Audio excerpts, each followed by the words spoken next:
this is Mark here, and today I'm going to take you through our product configurator with the new capability of that advanced rules builder that you see in the title there to show you how you can configure products within Business Central and Nav. So with that, let's actually talk about the configurator. So what would prompt you to look for a configurator? Well, the configurator is used when you have configurable products, right? You're selling, in our examples and in the demo here, it'll be like a computer, right? I'm selling a computer, it's got configurable specs, or a car or a truck. We've used this in a very diverse set of industries, everything from medical equipment to heavy equipment like trucks and things like that, to building materials, to chairs, to all sorts of things like that. So that's really what it is. If you have sort of a standard product line and you can configure those products, that's when you want the configurator. It's going to simplify the data entry on the sales side, those sorts of things. Now, just to dig into that a little bit more, it's built into Business Central. So you use this on the sales quote or the sales order, or if you're in engineering, you can use it independently. Now, speaking of engineering, it's not going to integrate with SolidWorks or AutoCAD or anything like that to pull in the drawings or generate drawings. This is really a sales product configurator where it's meant for the sales guys to go in and generate a BOM and a routing or an assembly BOM, along with pricing and everything else. But you can use it in engineering to build those products up ahead of time as well, if you like. So very easy to set up and use. So configurators, it doesn't matter which configurator you use, it takes a lot of time to set up the rules, set up all the options, everything else. But we try and make that as simple as possible. So a lot of people are up and running in a very, very short period of time with this. So it's easy to use and everything else. We do have some tools like this bulk editor. So if you're selling, 50 of the same item on the same sales order, you can sort of do it in a spreadsheet mode. So it simplifies that massive data entry, that sort of thing. And then finally, we have the ability, and we've always had this ability to create very complex rules and formulas. In the current version that you'll see today, we've now extended that to make it a nice user-friendly rules builder where you can build up this custom logic. And then the last one here, I should have pulled that out, but it is a very low cost solution, relatively speaking, right? A lot of the configurators that you look at out there, you're talking significant amounts of money to get it set up for the software, everything else. We can do probably most of what you need in any sort of configurator environment, and we're a small percentage of the cost of what you would expect for a configurator solution. All right, now with that was it. That's it for the PowerPoint. Let's jump into the demo. So what you see here, hopefully you see it. Let me just make sure you guys have that. All right, so what you see here is Business Central. And again, we're going to do this in Business Central. It is available for Nav, but in Nav, you don't have the advanced rules builder and some of the newer features that are in Business Central only. So the original or older version of the system is available in Nav, but we're going to focus strictly here on Business Central. And for Business Central, it is available for on-premises or in the cloud. I'm playing up here in the cloud. So the way it works, we'll start with, we're on the order desk, somebody phones up or comes in and wants to buy some product from us. We're going to start with a sales order. We could start with a sales quote as well, but we're going to do a sales order here. So I'm just going to start a new sales order real quick, and we'll come in and use my favorite customer here and close that up. And now they want to buy something from us. So again, we can search for it. But what we're going to do is we're going to come in to the configurator and we're going to build up a product they're going to purchase. All right. So with that, we'll come in here, just checking out on the side. And in this drop-down list, these are the types of products that I sell. So the idea behind this is, if you've got a website or a product catalog or something like that, these are going to be the different things that you would have shown on the website, right? So if you're selling chairs or furniture, office furniture or outdoor furniture or something like that, you wouldn't just have one chair. You'd have, maybe 5 or 6 different styles of chair that you sell, or 10 different styles of chair. So you'd see those 10 different styles of chair listed in here. Or if you're somebody like Dell, right, like a PC, you'll go in, you'll choose, one of 3 or 4 different lines of PC or laptop, and you'll configure it from there. So that's what this represents. This is really a list of all of your product line that you can configure. And in this case, a customer comes in and they do want to buy a PC. So we're going to choose this PC. And what it does is it gives me a list of all the options I have to sell a PC, right? So we've got the processor, the RAM, all that kind of good stuff. Now, by the way, this is all Microsoft demo data in the Cronus database, and you can tell how old it is because you're probably not buying a 533 megahertz computer anymore, but this gives us a rough idea of what we can do. So these are all the options I have for processors. So I can come in here, and I'll say, yeah, I want to choose this guy here because it's the fastest, and I'm going to choose some RAM and so on and so forth. And you'll notice that it can default in quantities and those sorts of things. But this is a very simple configuration where I'm not doing much other than going in and choosing, a few different things I'm going to sell to this customer. And you'll notice as I'm doing this, it's building up the price for me. So you can have a base price in there that you add to, or you can build up the price from scratch. And this price down here will include labor or any other components that we might have behind the scenes, right? Because I didn't list a case here or any of those sorts of things that we may need to manufacture or assemble this item as well. But those will be brought in automatically by the configurator, and the price will reflect that. But anyway, all I did there was, again, I just chose a bunch of stuff that they want to buy. It's like buying a Happy Meal at McDonald's, right? Or whatever, a value meal. You go in and you say, yeah, I want large fries or whatever. We're just going to make those selections. It's going to come in, tell us what it's going to cost, and we're going to hit OK. And you won't be surprised, hopefully, by it. But what it does is it creates that line on the sales order. Creates the description based on your rules. So it can create the item number based on your rules, creates the description based on your rules. And you have the option of putting in whatever comments you want down here on the sales quote or the sales order. You can put whatever format you want to use there. You can also create comments that are put on the routing or the BOM or the assembly BOM for this. So what it did was it calculated the cost for this, calculated the price, puts it on the order, and we're good to go. And just to show you what that looks like, when I actually sell one of these, this is an assemble to order item. So we're building an assembly BOM with this. Again, we have the ability to build production BOMs and routings or assembly BOMs. And if we look at what this built, it's pretty straightforward. Those are all the options I chose, but we also threw in some labor there behind the scenes. Like I didn't have to choose a labor. It brought in the labor automatically, dumped it in, and here's my assembly order. Okay, and that's going to go out the door.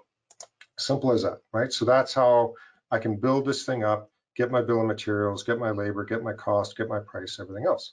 So great. The customer says, yep, I like that. That's good to go. Now what we're going to do is it says, well, I need a desk to put that on. Well, luckily, we also sell office desks.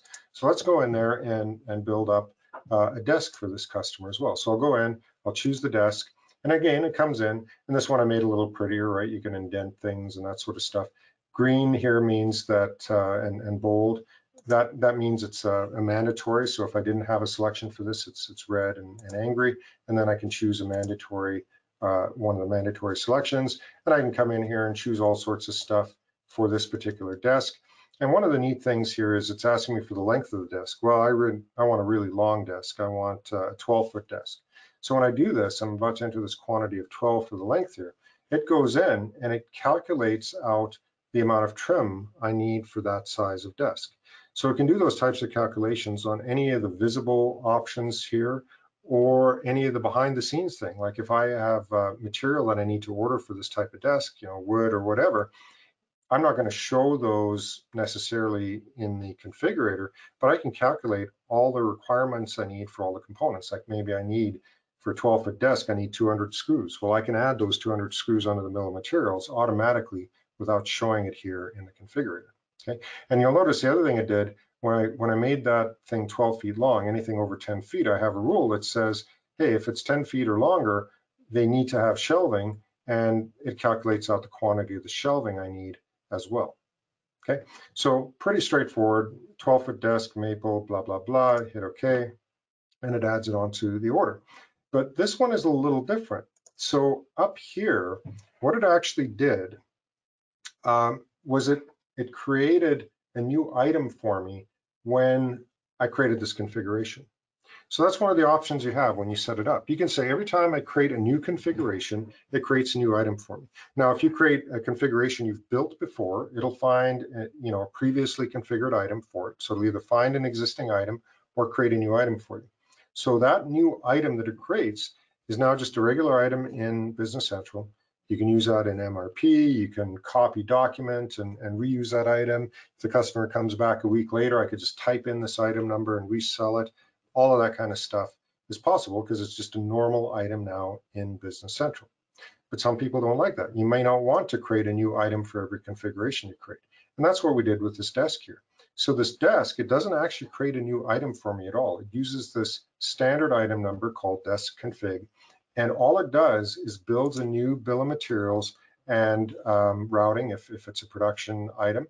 And that bill of materials and routing is specifically for this sales line. Okay, so we're not building new items, we're just building new BOMs and routings and tying them directly to the sales line. So if this was a production item, what I could then do is come in here and I could create the production order directly from this sales line. And then after that, MRP and everything works for all the components and everything else. Okay, so those are the two modes that we have for using the configurator. One is we create a new item anytime there's a new configuration that we haven't seen before. The other is we create a configuration specifically for that sales line, and we're not creating new items in the system. And the nice thing about this, we call this a quoting item. You can also use that with a team member license if you're doing quoting, where we can create these configurations on the sales quote. And when you convert it to an order, you can keep it as a quoting item, or you can convert it to a real item if you like. And again, just like on the other one, this is an assembled order type of item. And if I open this up, here's the bill of materials that's generated for me. You know, all of this stuff. You didn't see any of these in the options, but it's generated out my bill of materials and everything else I need for this particular product. And again, calculated the cost and the price and everything else for that specific item. Okay, all right. Now, the guy's got a PC, he's got a desk, and he's thinking, well, I'm going to be sitting at the desk so long, I'm going to, you know, need some exercise as well. And luckily, we sell bikes at this store as well. So he says, yeah, I need a bike for some exercise. Let's build him a bike. So I've got this mountain bike configuration here. And again, you know, if you are actually selling bikes, which we do have people doing that, you might have 10 different, you know, bike styles, brands, manufacturers that you use. You choose the appropriate one. I've only got one bike that I sell here. And again, it comes up with all my details. And you'll notice here, I've got, you know, handlebars, the saddle, I've got the light. It's important, keep an eye on that, and a few other options I can choose, very similar to the other stuff. Again, I can come in here, but now when I choose these handlebars, these standard handlebars, it does a couple of things. Number one, it yells at me and says, hey, if you use those handlebars, you got to buy it with a bell. There's no choice. So it forces me to use a bell. In fact, it forces me to use 2 bells. That's all I can buy. If I try and change this, it's going to be, nope, you need 2, right? So that formula is actually based on the number of handlebars I buy. So if I buy 2 handlebars, I need 4 bells, that sort of thing. Anyway, so it forces that in. And you'll notice here, that light is gone. The light option disappeared. And that's because I can't use a light with these handlebars. So instead of letting them choose it and then yell at them, I just hid that option completely. And they can't get a light if they get these handlebars. Okay.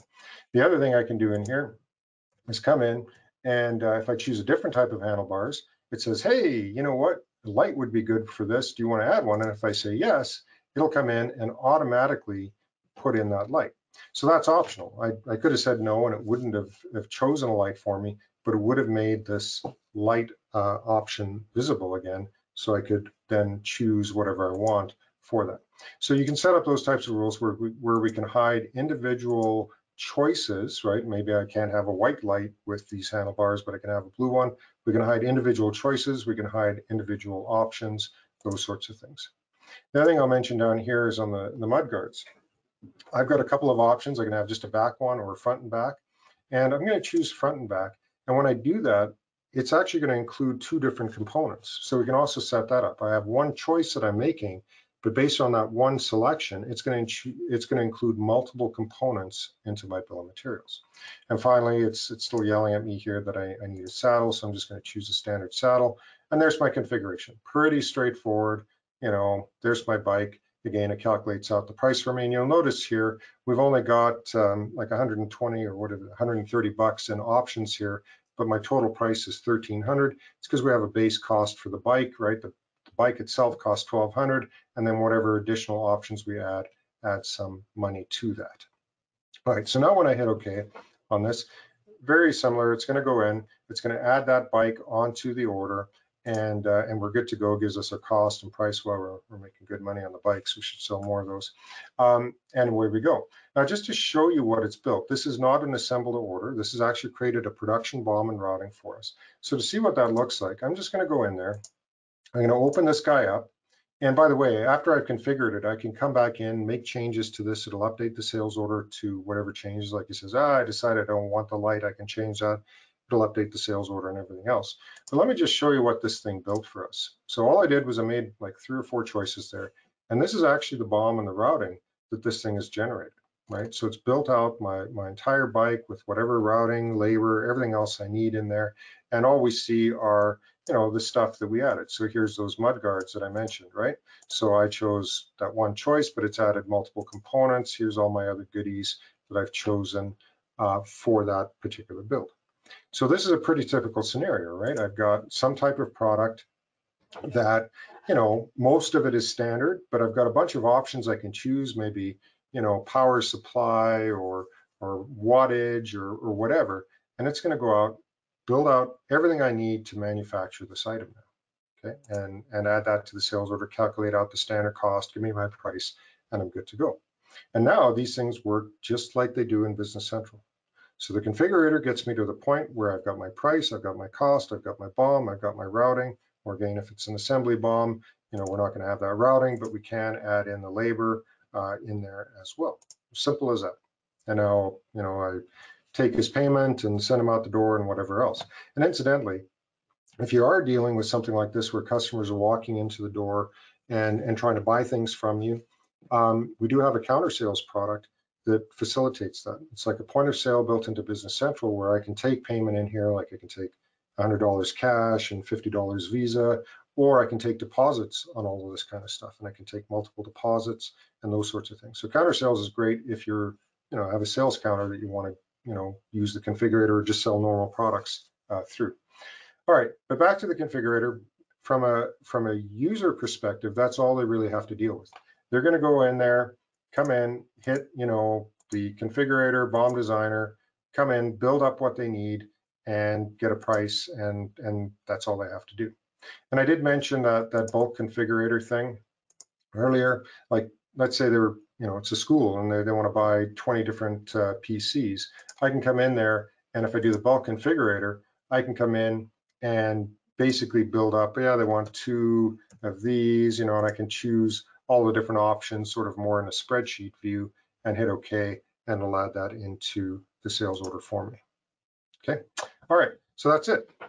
Now you're wondering, you know, how do I set all of this stuff up? So the way we do that, and just going to back out of here.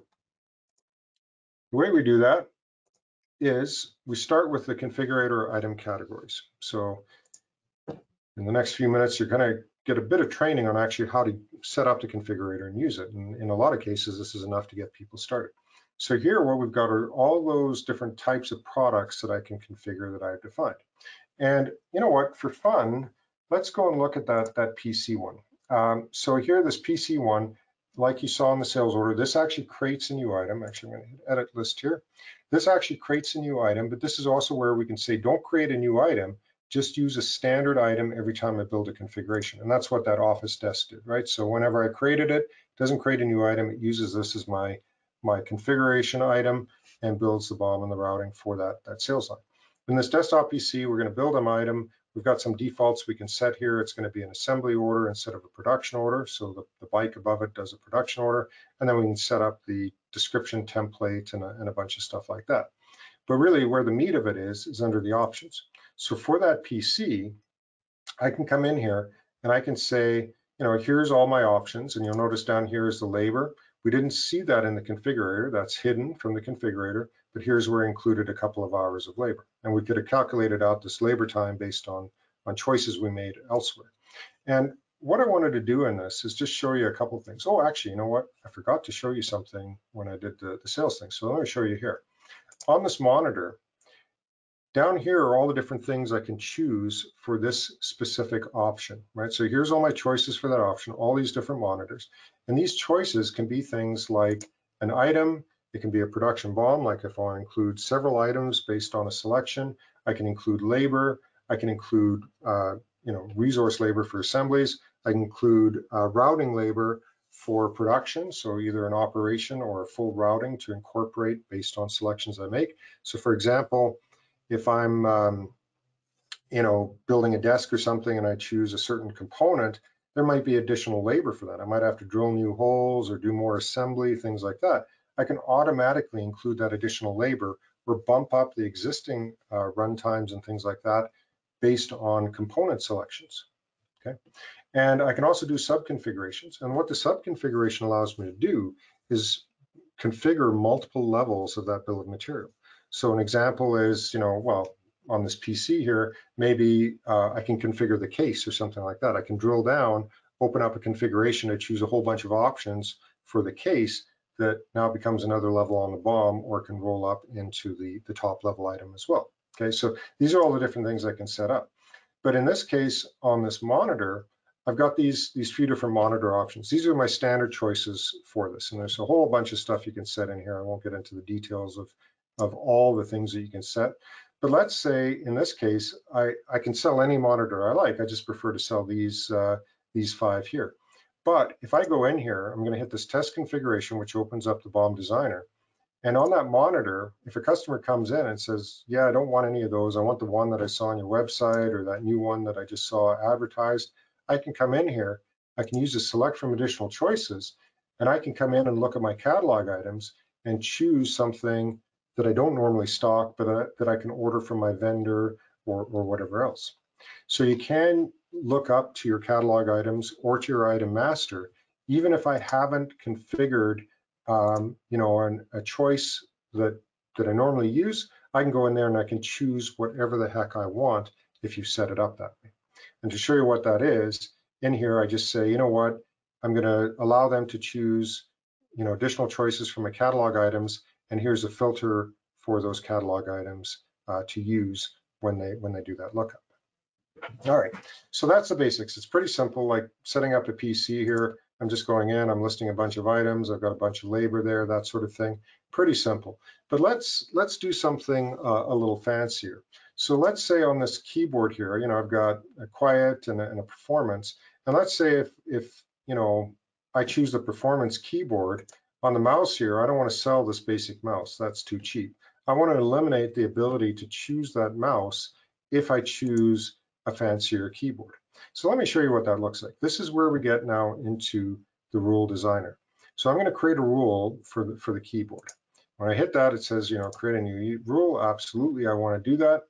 And now I'm going to show you a more advanced rule in a sec on the bikes, but I'm going to do something very simple. So up here is all the groups, all the different types of rule I can create. So, I can do sort of ands and ors and all sorts of stuff here. But I'll come in and I'll say, you know what? These are, by the way, all the things that are listed in the configurator. So, my mouse choice, my mouse quantity, my keyboard choice, all that stuff. So I'm going to choose my keyboard. So if the keyboard choice is equal to, this guy, which is my performance keyboard, right? So if the keyboard choice is that, what I'm going to do is down here, I'm going to say, so again, if the keyboard choice is equal to this, and in here we can do all sorts of stuff, equal to, blah, blah, blah, filters, all sorts of things to sort of evaluate what the user has done. And so if they've chosen that performance keyboard, I'm going to go in and I'm going to hide one of the choices in the system. And that choice that I'm going to hide is going to be for the mouse. All right, so I'm going to hide the mouse choice for the basic mouse. That's all I do. And if this is not true, if the keyboard choice is not the performance keyboard, I'm just going to make sure that that choice is actually visible. Oops, I've got to type right here. So I'm going to come in here and do the mouse choice, and it's going to make sure that that choice is visible. So very simple little rule there. When they choose this, I'm going to prevent them from choosing that type of mouse. So when we go in there and now run this, do this test configuration, if I come in, you can see here the mouse, I've got the basic mouse because I've chosen the quiet key keyboard. If I choose the performance keyboard, we come in here and that mouse is gone. Okay, so you can set up rules like that to prevent people from creating configurations that aren't possible or that don't make sense. Okay, so that was a very simple rule to build, right? Very straightforward, very easy to do. Let's look at something a little more advanced. I'm going to go into the mountain bike here. Again, go into the configurator options and talk about a few more things. So here's where we've got the base bill of materials that gets brought in. Here's where you can kind of make it pretty with headers and things like that on the different groups. But down here on the mudguards, this is where, what the user sees are these two choices here, front and back or back only. And this is where I've said, hey, if they choose front and back, that will basically come in and bring in these two components because I've set a parent-child relationship on those choices. So what I've done is I've said, okay, I'm just going to show some text information. These are just, text choices they can choose, but based on these choices, we're going to choose the appropriate components. So that's a simple way of including child components when we make these selections. And incidentally, on here, I can actually come in, and if I wanted to make that, it said front and back, if I wanted to make that a production comment or an assembly order comment, I can come in here and I can say, you know what, I want to show that comment on the routing line, and I can put in a whole template here that says, cut to, whatever, well, I don't have any dimensions on this, but I could say, if I had a variable called length, times 2 or something like that. And that would actually get replaced with the formula that takes the length variable and multiplies it by 2 and add that onto the routing line for this particular component. Okay, so you can do all sorts of fun stuff like that. I'm kind of a bit over the map there, but very comprehensive in how you can generate comments, how you can do the rules. Now let's actually look at the rules for this. So I've got some rules set up for the handlebars here. And if we go into that rule that I've created for that, you can see a little more detail here. And what this looks like, again, I'm not going to get into a lot of detail on this, but we've got a main group here that says, we're going to execute each one of these subgroups. We're going to ignore the results, like if this is false, we're just going to keep going, that sort of thing. So what this kind of looks like, if you know anything about coding or anything like that, it's kind of generated logic like this. Like if the handlebar choice is 1800 and the bell choice is blank, or the bell quantity doesn't equal this formula, or this happens, then we're going to execute the results. But what this is saying is it's going to come in here and it's going to say, everything in this group, and let's highlight that group, everything in this group has to be true. Okay, if it's false, we're going to execute this. If it's true, we're going to execute this. But all of these conditions have to be true. And it's saying, hey, if the handlebars are 1800 and either of these guys are true, because now it's saying match any, if the bell choice is blank or the bell quantity doesn't equal this formula, we're going to do some stuff. So what do we do? So the first one here, if the bell choice is blank, we're going to yell at the user, as it says in the comment here, and we're going to tell them, hey, you need you need a light a bell on this one, right? So this message tells us we need a bell. And then we're going to come up here and we're going to say, you know what, we're going to force in that bell choice and the quantity. So that's the rule. It says if the handlebars is this and we haven't chosen a bell, we're going to force that choice into the system for them. Okay, and also on this one, this is where we hide or show the light. If they choose that particular style of handlebar, we're going to hide that light completely. They're not going to be able to choose a light if we chose that handlebar. Okay.